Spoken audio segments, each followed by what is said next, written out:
simți că stai pe plajă, la apus, soarele trimite ultimele raze calde peste apă.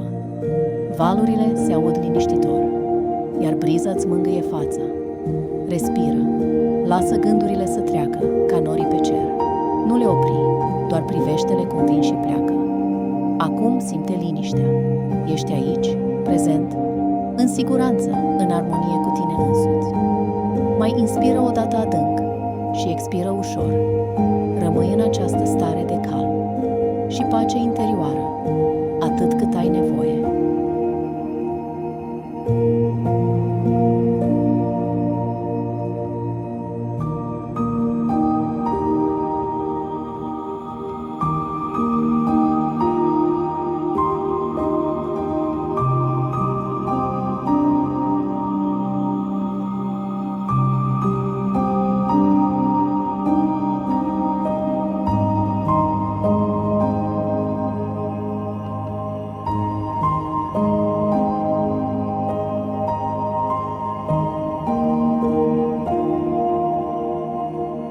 Thank you.